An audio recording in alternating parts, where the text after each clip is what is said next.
I denne video vil der fokus på studieordningen. Studieordningen kan findes på den elektroniske studiehåndbog.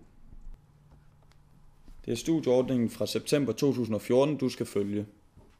Studieordningen er en form for kontrakt, som du indgår, når du starter på din uddannelse. På den måde kan du allerede fra start sætte dig ind i rammerne for din studietid.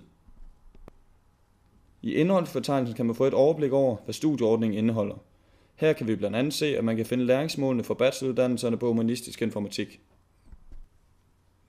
Du kan også orientere dig om forskellene på de 3 bacheloruddannelser, hvilket måske vil hjælpe dig til at blive afklaret omkring hvilken specialisering du vælger på 6. semester. Herudover kan du finde information omkring de forskellige semestre. Hvis du scroller ned på side 15, kommer der en beskrivelse af første semesters kurser og læringsmål. Derudover kan man også se, hvilke kompetencer det forventes, at du som studerende tilegner dig undervejs. Her vil du også kunne finde formalia omkring de forskellige eksamener og prøver, du skal igennem på semestret.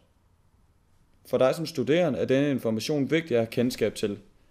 Gennem læringsmålene kan du se, hvorvidt du har tilegnet dig de forventede kompetencer, der er til de forskellige kurser på de forskellige semestre.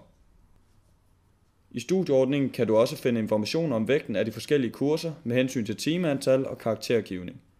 Dette angives i ECTS-point. Her kan du blandt andet se, at faget medieproduktion tæller 5 ECTS-point, mens kurset kommunikationsprodukter tæller 15 ECTS-point. Denne viden er vigtig at have i mente, da man ud fra antallet af ECTS-point kan se, hvor meget kurset vægter, både tidsmæssigt, men også i forhold til karaktergennemsnit.